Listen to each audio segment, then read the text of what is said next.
yeah. I love my HBCU.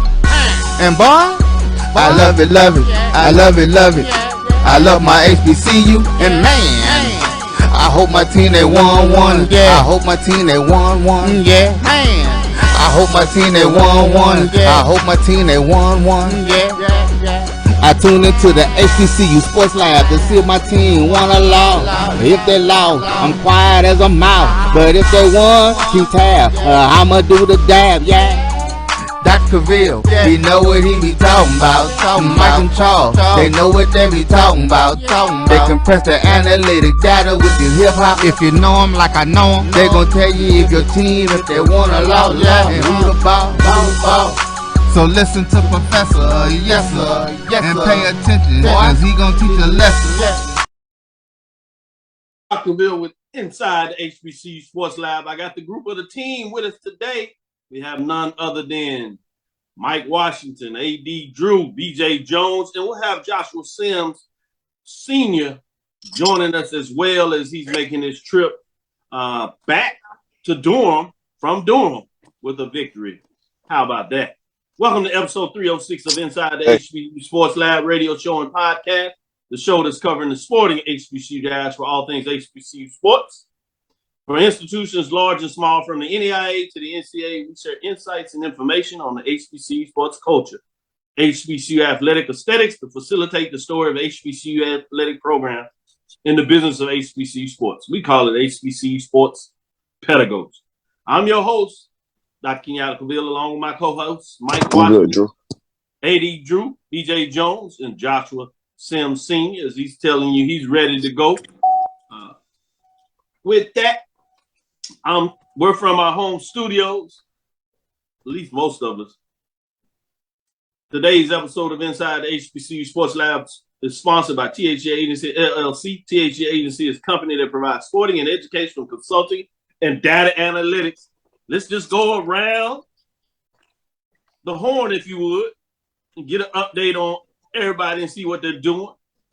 A.D. Drew, I'm going to start with you. What was your biggest moment of yesterday in terms of HBCU sports landscape? You know, number 700 in the game that they did not, most people, including myself, did not expect Tuskegee to pick up that 700 victory against, went up against the University of West Alabama team. West Alabama owns the series 8-4, well, 8-5 now against Tuskegee, but a hard-fought defensive victory by the Tuskegee Golden Tigers. 13-10 was the score. Tuskegee held West Alabama to, I believe, 23 yards of rushing on the day.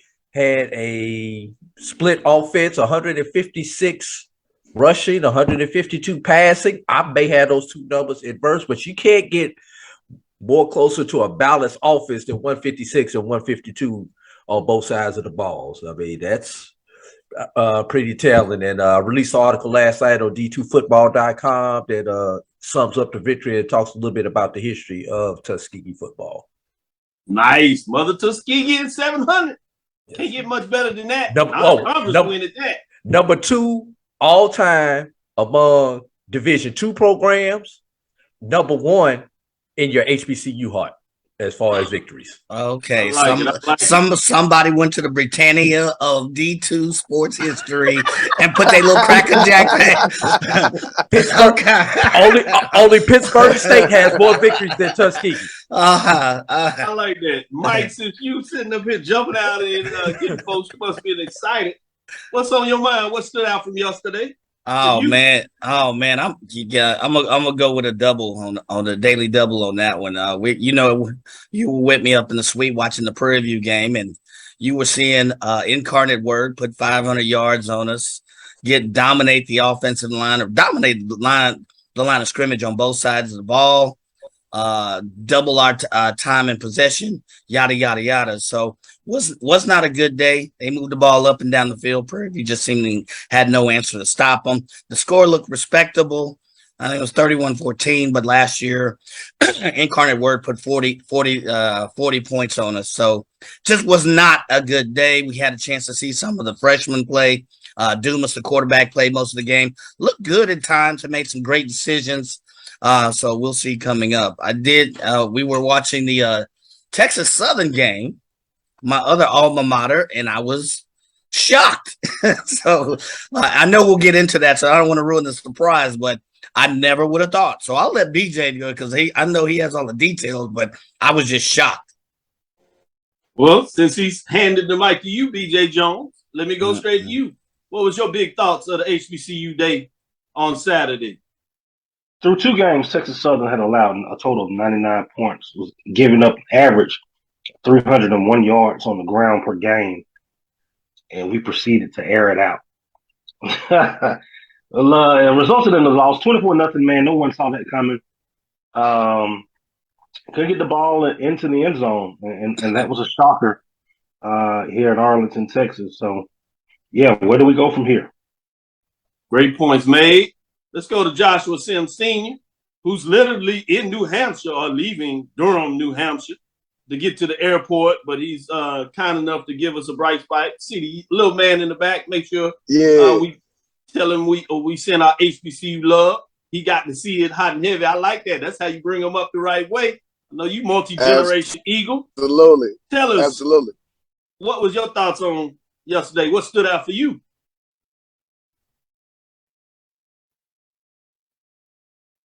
Well, you know what, Doc? You know, I had a great opportunity to bring Joshua Jr. with me. Hopefully, if God willing, he'll be a 4th-generation Eagle, when his time comes around. But yesterday, man, I actually had a twofer, man. Obviously, outside of my Eagles coming up here to Durham, New Hampshire, and bringing the W back to the Bull City, I was very impressed with Fort Valley State yesterday. Going 3-0, improving to 3-0. Coach Gibbs has got that team rocking and rolling. We had a chance to bring Coach Gibbs on HBCU Nightly before the season started. Right before camp was letting out. And he talked about how good that team he had down there. Those Wildcats are rocking and rolling. So that would be my other shout out. But I'm going to get well into this W we had about against New Hampshire as we go along in the show, man. No doubt. That's one of our feature games of the week. So we'll get a chance to really get into that. Another one that stood out to me is a tough loss is Bowie State going down to Shaw. I was like, ooh, what's up with that one? Just to give another shout out in the perspective of what's going on in the landscape. Credit to Hampton. They improved to 3-0. That's framework that actually surprised me to some degree in terms of pulling away late in that matchup, tough game. But those are some of the big games that just stood out to me in terms of what's going on. Credit to Alcorn, beating up on McNeese State and the way they dominated that game. But I'm like you. I think the big one of the day has to be North Carolina Central Eagles defeating a top 25 team. BJ is one of those out here that tells us that we have to win some of these non-conference matchups, particularly against historically white colleges and at the FCS level. We've won a couple of them. We had some close shots against top 25 teams, particularly over the last couple of weeks. But we get it done. And when I say that, HBCU is a collective. So that's one of the biggest things that had me thinking about everything. Let me get a shout out to Anthony Johnson. SBBTSU is in the house to run Waters. I'm in church, so I'll have to listen later. I understand. We'll have it on demand for you on YouTube. So check it out. Jazzy Faye. Hey, y'all. Good morning. Houston is in the house. I bet you. TSU, Emma Price, good morning from Florida. Mary Allen, good morning, Miami, checking in. Nice, who's on the beaches in Miami? Mary this morning, share some love. I understand. Who else we got? G. Boone Holland, getting in the lab from the Undisclosed Emergency Center. Laugh out loud. Yeah, you talking about that. Only thing, if you're a Prairie Panther, that you can hold your hands up is a little bit and say, hey, you didn't have your starting running back, Stewart. You didn't have your starting quarterback. So you better lean on that, because other than that, it was not kind. You see what a top 10 team looks like from physicality. So we'll see what that means moving forward. Anthony Johnson, how did it go last night for y'all? Hillman Frazier, good morning from Jackson, Mississippi. Second half of that game, they dominated. We'll get into that a little later in terms of that matchup. Ricky Burton in here. Who else do we have in terms of those joining us early? Just wanted to shout you out and appreciate you joining. We'll get into some hot and heavy, and we'll break down some of these matchups from yesterday and give you some insight that you can't quite get anywhere else from top to bottom for the HBCU landscape. With that, let's take our first quarter break. We'll be right back after this as we get into the second quarter. Early 1-0 in terms of the lab. Stay with us. We'll be right back after this break.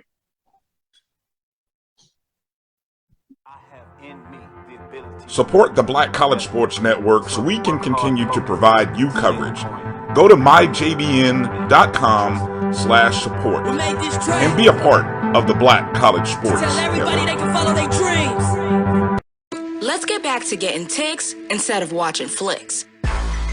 Before we can safely get out there, we need the facts on COVID-19 vaccines. Visit getvaccineanswers.org so you can make an informed decision for yourself and for your crew. Charmin Ultra Soft has so much cushiony softness, it's hard for your family to remember they can use less. Sweet pillows of softness. This is soft. Holy Charmin. Oh, excuse me. Roll it back, everybody. Sorry. Charmin Ultra Soft is so cushiony soft, you'll want more, but it's so absorbent, you can use less, so it's always worth it. Now, what did we learn about using less? You gotta roll it back, everybody. We all go. Why not enjoy the go with Charmin? Maureen is saving big holiday shopping at Amazon, so now she's free to become Maureen the Merrier. Food is her love language, and she really loves her grandson. Like, really loves. Since 2002, Empowerment Resources, Inc., a nonprofit organization, has empowered more than 1,500 youth and adults in Duval and surrounding counties through its programs Journey into Womanhood, Girls Mentoring, Life Skills for Teens, and Parenting Education Coaching. To get involved with programs, volunteer, or donate, visit www.empowermentresourcesinc.org. Follow us on social media, facebook.com/empowerment.resources and instagram.com/empowermentjax.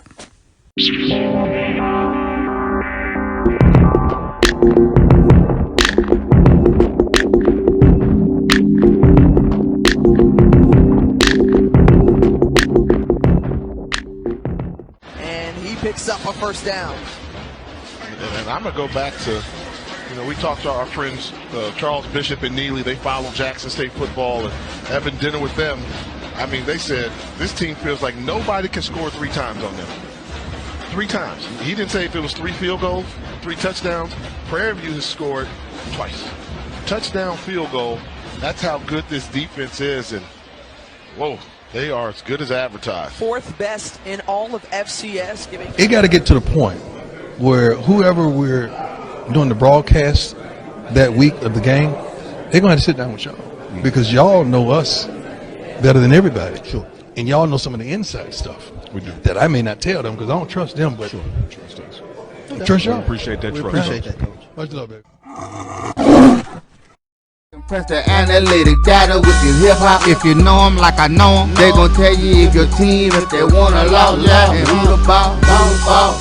So listen to Professor, yes sir, and pay attention, cause he gon' teach a lesson. This is Dr. Ville with Inside the HBCU Sports Lab. We're back for the second quarter. Let's get into some of these mid-major division matchups and see what your thoughts on some of these games are. I'm going to start with Bluefield State, Big Blue, as Mike, we kind of said during the break. They deserve some love. They continue to surprise many folks, and they get it done in some ways. They get a big victory over Central State. They improve to 2-1, while Central State falls to 1-2. Let me go to you, AD Drew. What's your thoughts in terms of the Bluefield Central State matchup? Y'all better watch out for Bluefield State. They are right now, they're HBCU independent, looking for an HBCU home. But between these two HBCU conferences, SIAC, CIAA, I suggest that one of us grab Bluefield State to balance out the powers, for lack of a better words. Bluefield State's going to be a force to reckon with. They controlled that game early. Central made a run on them, but then they dominated the fourth quarter to come out with the victory. Go Big Blue. Mike, give me your thoughts. They were at home, Bluefield, West Virginia, Mitchell Stadium, and they get it done at home. They continue to roll. What's your thoughts, Mike, on Big Blue? Well, number one, I was looking at the stats, and they are impressive. They are balanced on both sides of the ball. Looks like they put up about 430 yards. Had pretty much dominating the time of possession, which shows not only they balanced, but they ran the ball decently. Where passed, 335 of that was passing. So yes, it was home, so they had some home cooking, but they were on the ball. And I agree with AD. I think we need to look out and keep our eye out for them on the horizon. Yeah, let me stick with you, Mike, on this one as we move over to the HBCU New York City Football Classic, or NYC, in Metlife Stadium, East Rutherford, New Jersey. SIAC versus the MEAC. Morehouse Maroon Tigers, mid-major program, fall to 0-3. Howard Bison gets the first win of the season. Major division HBCU program, 1-3 on the season. Mike, what were your thoughts in terms of that matchup?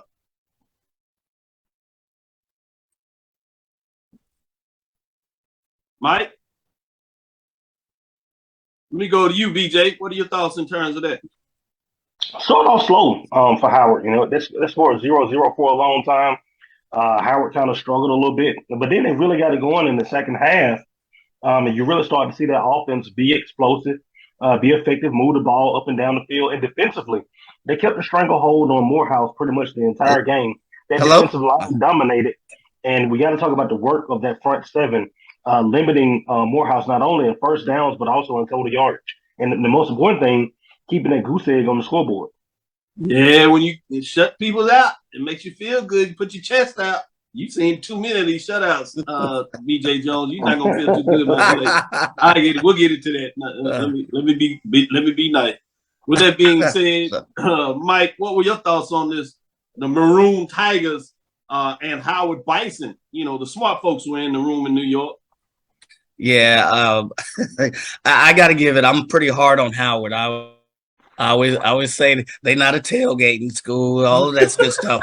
To all the Howard folks out there, they wine and cheese, man. They wine and cheese. They wine and cheese. You know, their idea behind is a BET video exclusive, and all right. So anyway, solid win. You got to take the hats off. I think BJ talked to it.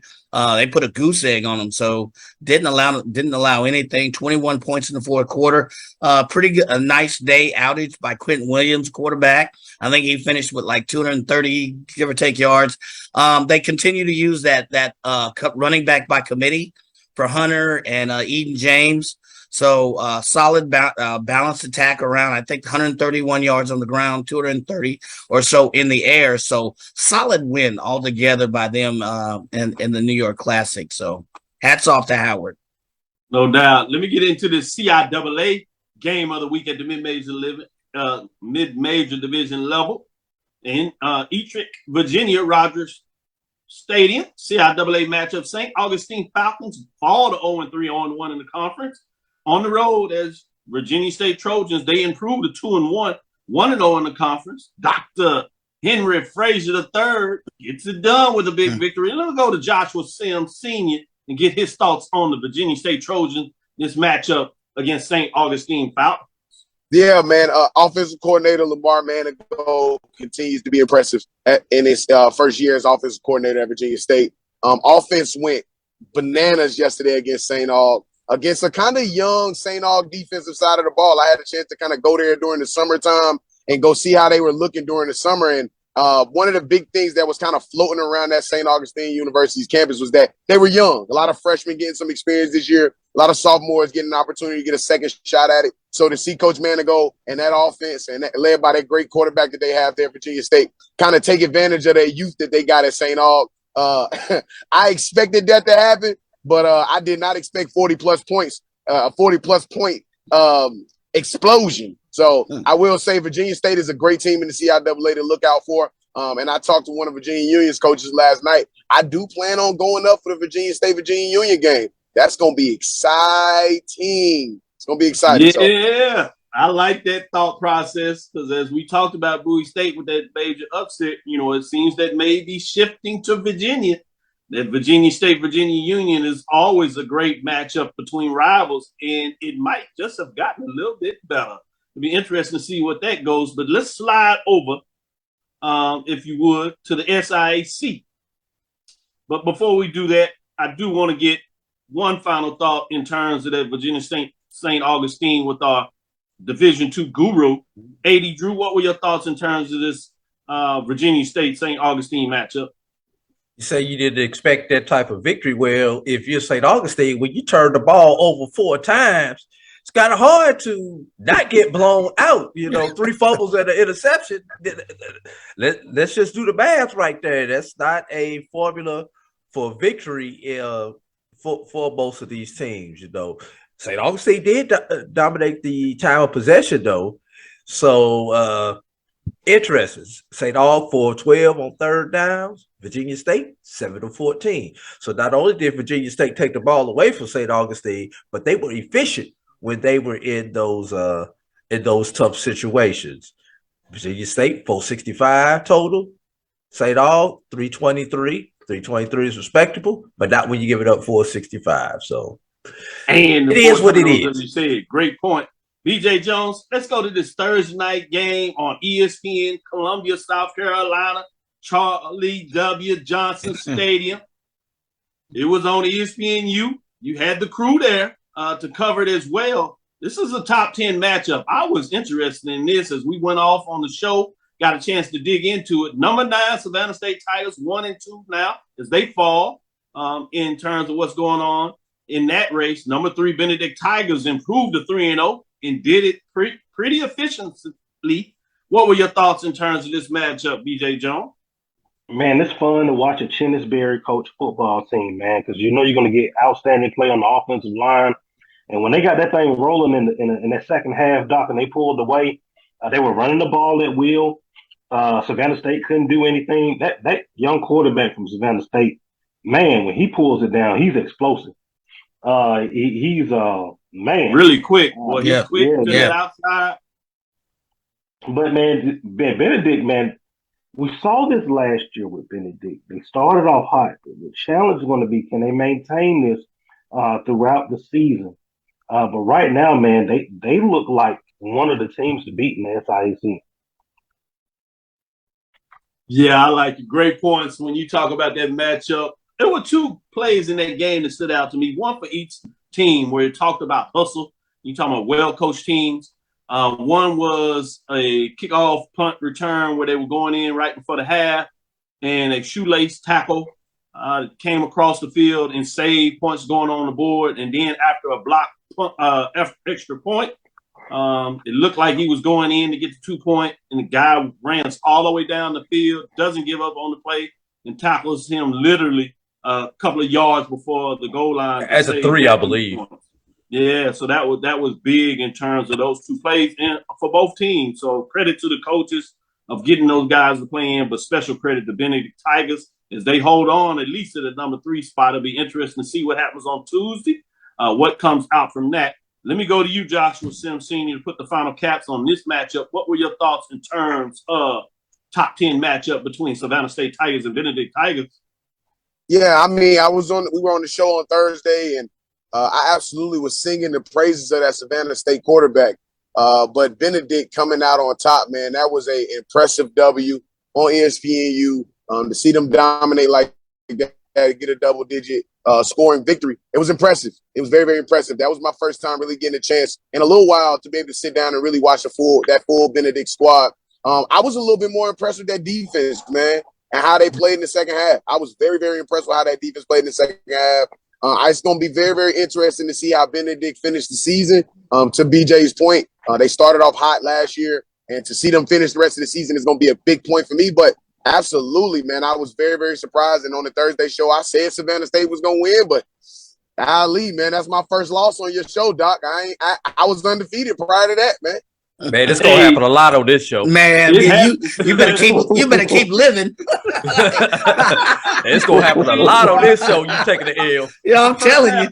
We'll bring in the HBCU bands and let them do their show. I don't know, maybe not, because we have this thing now where these HBCU bands are leaving in the second half of the game. What's up with that? Versus the one marching 100. Now we get the world fame and Grambling. I mean, is Jackson State doing it that bad? They beating up on teams. The Sonic chasing folks out the stadium. I don't understand this. And then you got Texas Southern deciding that they're going to go play in front of the Southern Band at halftime as if Southern is not going to respond. Well, Southern might not do it in football, but I don't know. The band side, they made some noise there.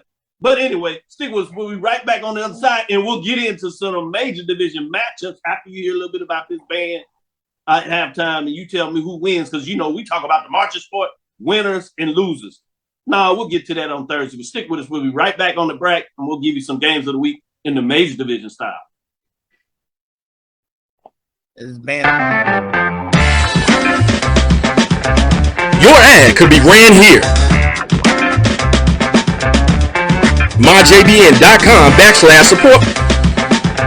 MyJBN.com/support for more information.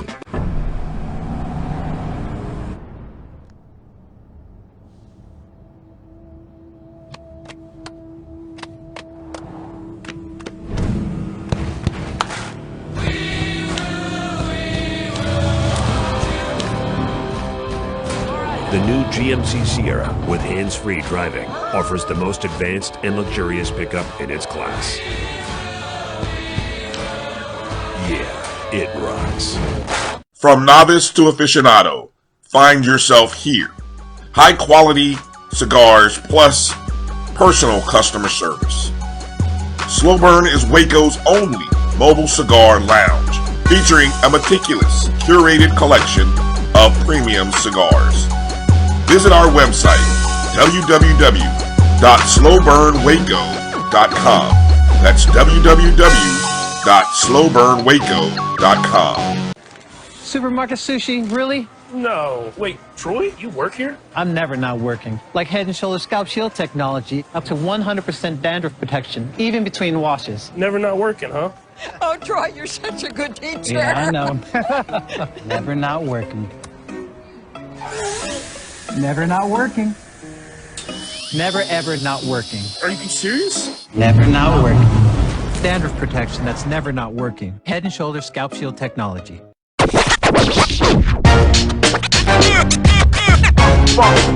It's like a loop machine. All around town, people trying to get down. Press the analytic data with your hip hop. If you know them like I know them, they gon' tell you if your team, if they wanna loud, and who the ball.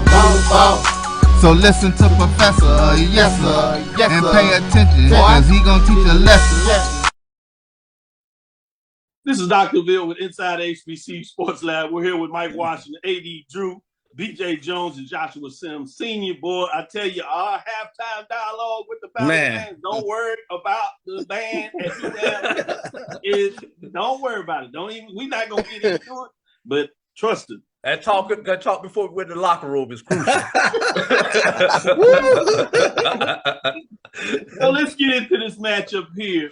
I'm gonna go to BJ Jones first with the Southern and Texas Southern, and I'll take on Mike since both of these guys are alumni on the schools, and they got to really jump into this matchup.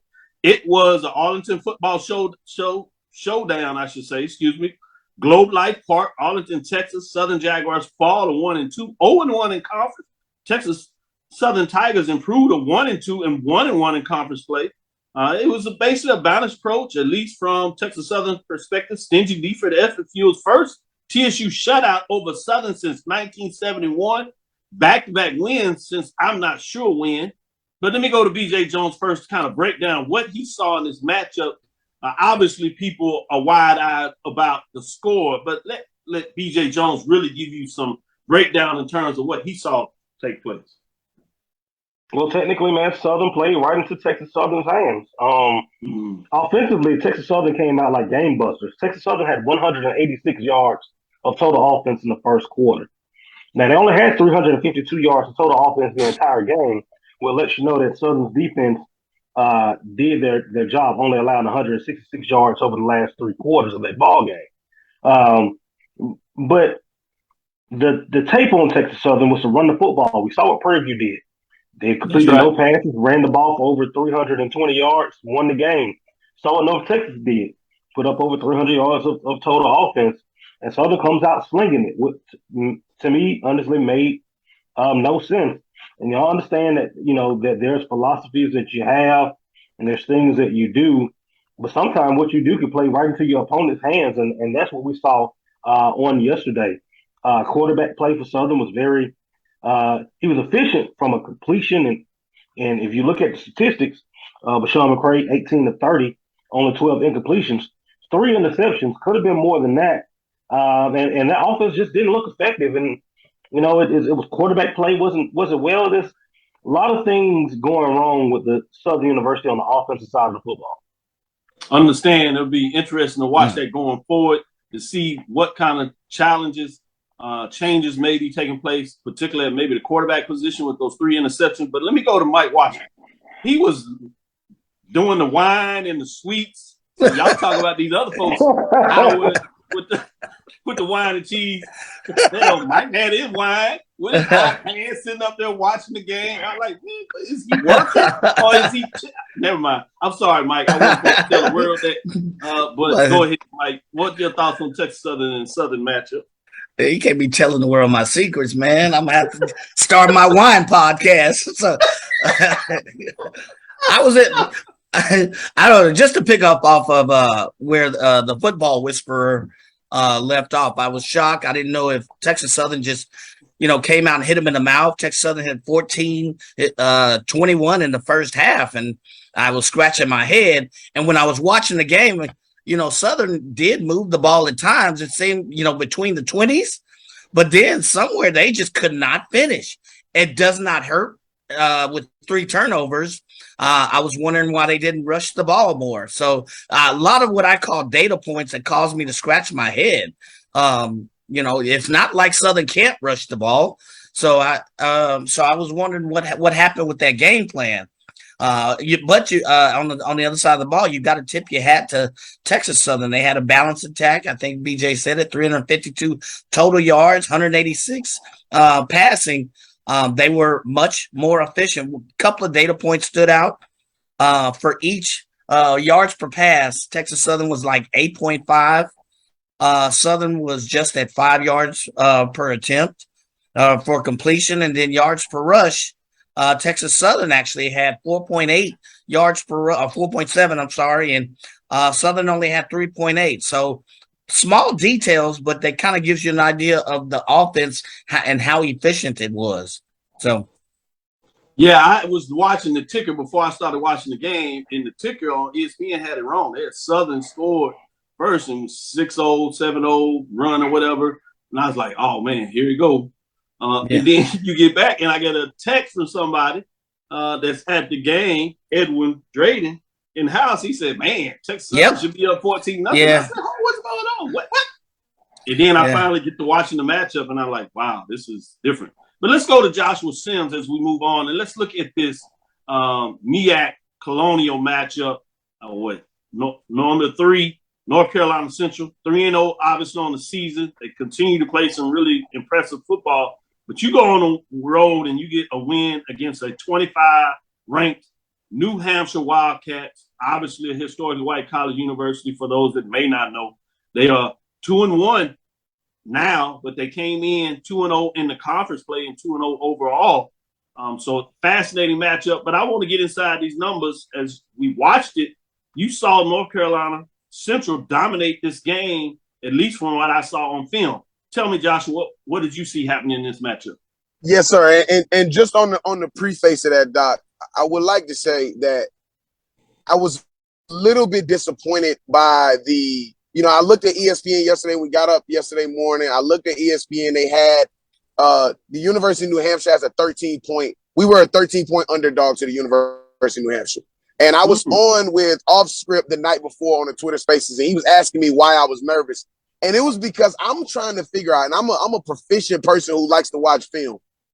I was trying to figure out why they had the University of New Hampshire picked so heavily to beat us. And it wasn't only them. Not only did we not get any really real votes to get in the top 25 this week in the FCS Stats top 25 or the coaches poll, but they had New Hampshire so much favored to beat us that they believed that we were just not the better team. And I'm like looking at the roster like, are y'all seeing the same thing I'm seeing? Like, I don't understand maybe my football eyes have gone bad, because my coaching days are over. But dog, I'm pretty sure and then I went back and looked and saw how they played against the University of Albany and how they played against Monmouth, and it didn't stand out to me why they would be a 13-point favorite in that game.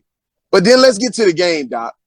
And from literal kickoffs, North Carolina Central University dominated that game from kickoff. Now, given in the first half, our defense did not play up to the standard that everybody has now come to become, kind of understand the type of defense we have.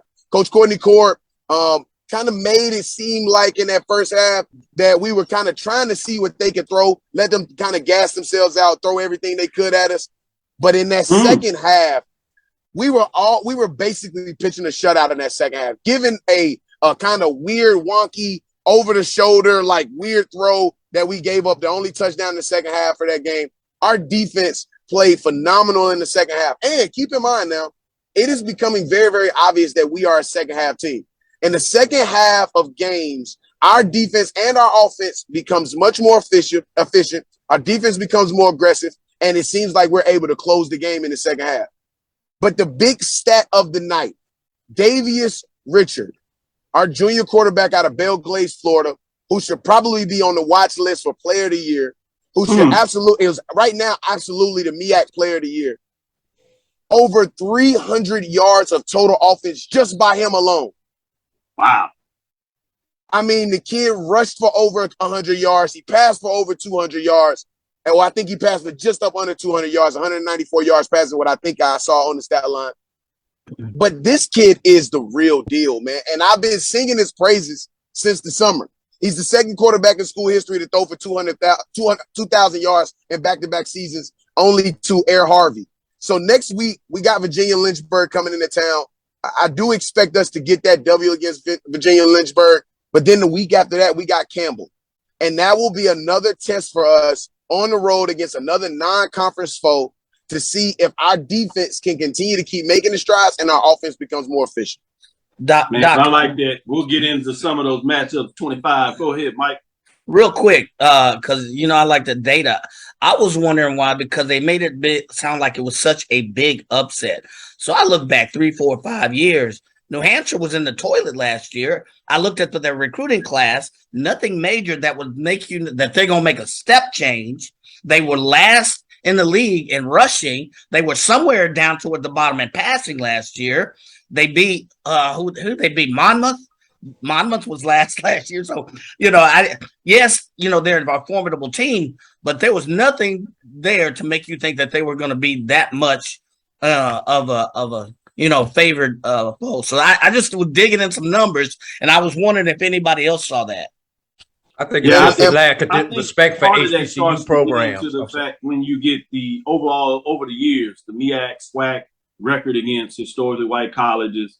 The Colonial is looked at as one of the top 3 conferences. They came in pretty solid. So sometimes you get what I call it lazy journalism. Yeah. Where folks just talk about what they have seen has been the natural over the years, those data points. But that's why we do what we do here. Let me go to you, Drew. Let's move on and get into this Hampton, Virginia, William Dick Price Stadium. Hampton gets it done over Norfolk State. They improved to 3-0. Spartans fall to 1-2 on the year. This game was on ESPN, 1 o'clock early. Close most of the game, but Hampton pulls away late and gets it done on the road. Drew, what are your thoughts in terms of this matchup? For a team that everyone thought may go 0 on the season, or that Tuskegee may be their only victory on the season, they are going to be top 5 in every HBCU poll, maybe as high as 3 in some polls behind Jackson State and North Carolina Central. Hampton, not a great running game against Norfolk, 238 passing, not a really stand out game offensively. They only had 330 yards total offense, gave up 271. Both teams turned the ball over multiple times. So both teams threw 2 interceptions. So it just came down, and even Norfolk won the time of possession. So, like Mike says with his data points, you really don't see how statistically how Hampton won this game, but some reason, somewhere, Hampton is 3-0 and maybe sending a message to the new conference that y'all picked us last and we still may finish last, but it's not going to be a blowout last like everybody is thinking of. It's going to be. I like that point. Great point. And we'll see what that looks like. The key part in that game to me was a 3rd and 2 inside the 30 for Norfolk State when they were looking to maybe possibly tie the game up. They get an offensive lineman. It gets the penalty that forces it to 3rd and 7 in terms of that, 4th and 7 or whatever. And they couldn't get any momentum, couldn't get it done after that, and essentially turned the ball over to Hampton. Hampton marches down the field and gets the field goal to put it essentially out of reach in terms of that matchup. And that was a key play, and just let you know how the small things go a long way when you're trying to move in that matchup. Final thing we'll talk about in this quarter, let me go to you, BJ Jones, and talk about Grambling and Jackson State. Jackson, Mississippi Veterans Memorial Stadium. This was a SWAC contest, East against the West. Old foes over the years. Grambling has had Jackson's number, not to be on this matchup. It was a top 10 matchup in terms of Grambling State coming in at number 7, Jackson State coming in at number 1. Tale of two halves where Grambling kind of kept it respectful and close, but then Jackson State does what it does and pulled away and makes a major statement. BJ Jones, what were your thoughts in terms of this matchup? I mean, for a half, man, Grambling gave Jackson State everything that they wanted. You saw what they were doing, what they were dialing up defensively, getting to Shador Sanders, forcing the turnover. They were able to run the ball, man. That Washington kid from Grambling is special, by the way. And then in the second half, Grambling went away from what was making them successful. It seems like when Jackson State came out in the second half and immediately went down to score, like Grambling, like it took all of the sail out of the winds. And once you got somebody who's defeated, they are defeated. They've given up. Man, it's just time to put on the pounding, and that's what Jackson State did. Good point. Good point. Representing the MEAC this morning, Josh, you want to add a little something in there? Yeah, I got a late kind of report last night that, after Maurice Washington, who is a dynamic kid, after that big run he had last night, he was a little gassed, a little dehydrated. So they were giving him, IVs to try to get him back, but he just couldn't get back to full fruition. But I just want to kind of imagine how the rest of that game goes if that kid is at 100%, because they found something kind of running through the big gap, being able to really kind of get inside, running a lot of, off trap power. I wanted to see a little bit more zone from them, a little bit more zone up front from them yesterday. But credit to Jackson State, man. I don't know what Coach Prime said to them at halftime, because I know he don't use profanity. So I don't know what he said at halftime. But God, BMO loved me, man. They came out in that second half and really, really dominated. And Shador Sanders, another week without an interception. That's something very, very interesting to watch, man. Though he did have a fumble yesterday, another week without an interception. So great second half. I would say that. Great second half. First half, not so good. It should do like the FCS Player of the Year, everybody, so far. So what now? It should do the FCS Player of the Year so far. I don't know. It's gonna be hard. Yeah, it's gonna be hard for me to. I don't really know anybody other than maybe the running back from North Dakota State that could maybe give him a run right now for FCS Player of the Year. You got some great quarterback play coming out of not Abilene Christian. BJ, what's my guy? Incarnate Word. Incarnate Word. Yeah. Great quarterback play out of Incarnate Word. So that kid is another person that I would look at that could probably challenge Shador for FCS Player of the Year. But I gotta see Shador throw the ball down the field a little bit more, man. 87% of his passes are from 10 yards and under. I need some more data points as well, too. Same reason. Good stuff. Good stuff. One thing I'll shout out, you see I got the MEAC shirt on. Conference-wise, they went 4 of 5 in terms of wins. Obviously, different matchups, including a top 25 win. I give them much credit in terms of what it looked like. The lone loss was the one we talked about to Hampton. Imagine if they had got that done. Anyway, let's get in and take our last break. We'll come back and we'll talk about some matchups that you want to consider for next week to keep your eyes on as things keep rolling. That was week 3. We'll get into week 4. Stick with us after this last break.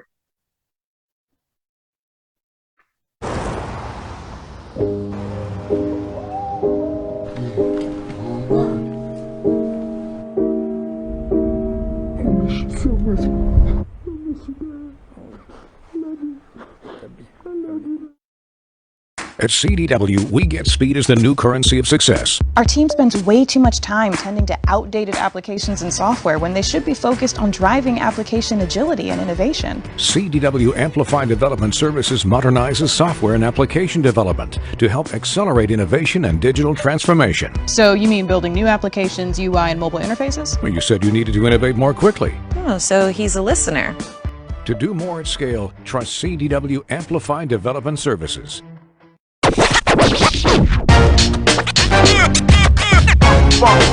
It's like a loop machine. All around town, people trying to get down. Press the analytic data with your hip hop. If you know them like I know them, they gon' tell you if your team, if they wanna law, and who the ball. So listen to Professor, yes sir, and pay attention, cause he gon' teach a lesson.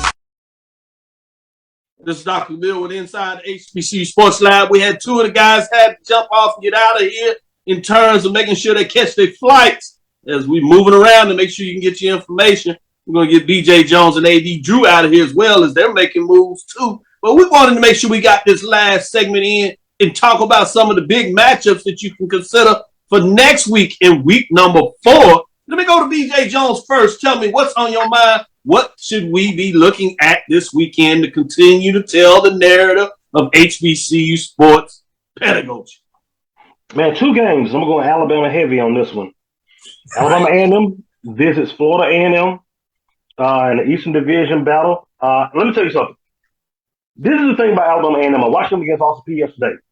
The year that Alabama A&M gets their defense to show up, and their defense has been playing well, the offense has now gone out to lunch. Like, what are the odds? Like, we've been talking about Alabama A&M culturally and defensively, how they've been bad. Their defense played great football yesterday. Offense, out to lunch.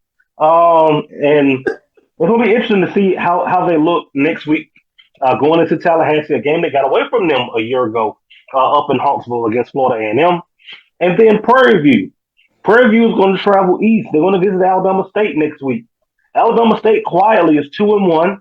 Haven't been really making a lot of noise. They've been under the radar. But Alabama State can make a statement game, a statement next week if they can get a win over Prairie View. Oh, I like those 2 games.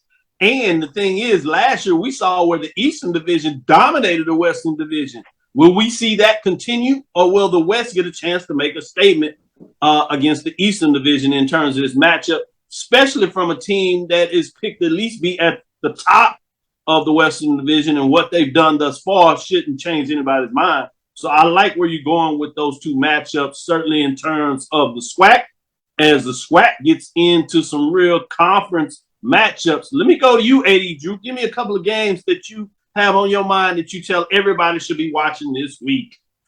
First matchup is a surprise that Bluefield State hosting Fort Valley, as Fort Valley takes their longest road trip of the year to Mitchell Stadium in Bluefield, West Virginia. Look, Fort Valley has had the luxury of being close to home. All their games have been – Fort Valley has gone more than 2.5 hours for a game this year. Won't go more than 2.5 hours for another game for the remainder of the year. So this is their longest road trip. How many Wildcat fans will go and support their team that's 3-0 going into hostile territory against a surprisingly good Bluefield State team with Coach Tony Coxon? So that's my SIAC matchup that I want to look at. And in the CIAA, Virginia Union travels down south to what could be a preview of the CIAA championship game as they take on Fayetteville State. Virginia Union looking dominant as usual. Fayetteville State, doesn't look like they're quite hitting their stride yet. So this will be an interesting matchup between what could be essentially a home game for Virginia Union the second weekend of November. Let me give you a couple of ones to match up. I'm going to go from a non-conference or independent perspective because it's actually a conference game now in the Colonial. Weird matchup, but these both teams are 3-0. Maybe done it differently, so it'll be interesting just to see what this looks like. You got the Hampton Pirates 3-0 on the road to Delaware 3-0. This is the Delaware team that beat Delaware State a couple of weeks ago, so I'm interested to see what that looks like. That's a 5 p.m. Matchup, so that one's one that kind of has me keeping my eyes on it. And then I'm gonna go into the Big South. You have South Carolina State, number 2, number 3 team in most people's top 10 poll rankings for HBCUs. They're at A&T. So this is interesting. You know, this is a fight between these two border wars, if you would, and always going on. Obviously, A&T has had South Carolina State's number of late. Can they continue just to find a way to get it done? South Carolina State last year, in my opinion, dominated much of that game. Quarterback gets hurt. A&T does what a team does in terms of when you have your foe on the ropes, they find a way to get it done. Will the tides change, or will A&T get off the mat at 0-3 and find a way to get it done to get somebody they generally feel confident about? So that's one that has me thinking much about when you get in this Big South MEAC. Big South, in terms of overall conference, is struggling. So it's interesting to see what that looks like. Obviously, you have Tennessee State that has 0-3. They're off next weekend coming out of Ohio Valley. Think about this. The best team so far overall record-wise is Lindenwood out of the Ohio Valley, 2-0. This is a team that's transitioning. So that's one to keep your eyes on to see what Tennessee State can do. Obviously 0-3, but they played 2 top 10 FCS, or at least top 15 FCS programs in Eastern Washington and Jackson State, and then they go up to an FBS program. So keep your eyes on Tennessee State as they get in the conference play over the next couple of weeks. They'll have Lane, and then they'll get into Bethune-Cookman. We're really getting that matchup, but that's a couple of weeks away. I did want to kind of talk about that. In terms of the MEAC, in terms of week 4, this is a conference, as I said, was 4 or 5 last week. They have 4 to 5 teams playing this week. They have Norfolk at home against St. Francis. Non-conference game. This is one where Norfolk State can make a statement. So I'm interested in to see what that matchup looks like. And Delaware State, sneaky at 2-1. They have Merrimack. That's 1-2. They have to get that game at home to continue to show that they're making strides in their program. So that will get you there. Obviously, BJ gave you some SWAC matchups in terms of what looks in there. And so I think that's pretty good in terms of what that looks like. I'll leave it there in terms of most of those matchups. Obviously, Arkansas, Pine Bluff, and Alcorn, a Western Division matchup, which is going to be important early. We saw that last year where Pine Bluff really seemed to be getting that game, and then late, Alcorn State, the Braves, change everything in the second half and get it done, and the two teams go in different directions. Pine Bluff is 2-1 on the season, Alcorn 1-2. Who's going to get the better of this deal? This is a 6 o'clock matchup. So that's one that I have in the corner of my eyes to see what that looks like as things go forward. Obviously, Mississippi Valley and Jackson State. We'll cut it there. Some great matchups. Great job by you all. Appreciate you all for joining us in terms of the lab listeners.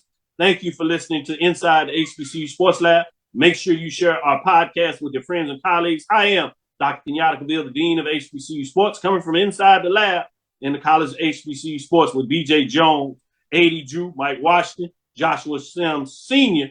joining us today. Again, we want to thank you for listening to Dr. Cavil's Inside the HBCU Sports Lab with Mike Washington and Charles Bishop every Tuesday and Thursday at 6 p.m. Join us Tuesday as we drop the poll rankings and give you some of those key matchups when we get inside the numbers, those data points we talk about on Tuesday and Thursday next week. Follow me, Dr. Kenyatta Cavil. That's DrKenyattaCavil on Twitter, Facebook, and Instagram. Continue to follow BJ Jones on his Top 5 Tuesday and his Twitter live in terms of he goes there. Make sure you check that out in Spaces. Joshua Sims is on Wednesday with his spaces. Check those out. 80, Drew, and Brian will give you some updates this afternoon. I believe, as we've heard, Joshua Sims will be joining that program. Check out these shows regularly. Carlos Brown on Saturdays as he breaks it down, and obviously Wednesday with O&G Strike Zone, and the nights on the roundtables on some of our Mondays. Inside the HBCU Sports Lab 1 on Twitter, Facebook, and YouTube. Inside the HBCU Sports Lab. Dream big. Continue to move forward. We will talk with you soon. 80. Of course. BJ. Lecture. Dismiss. We'll holler.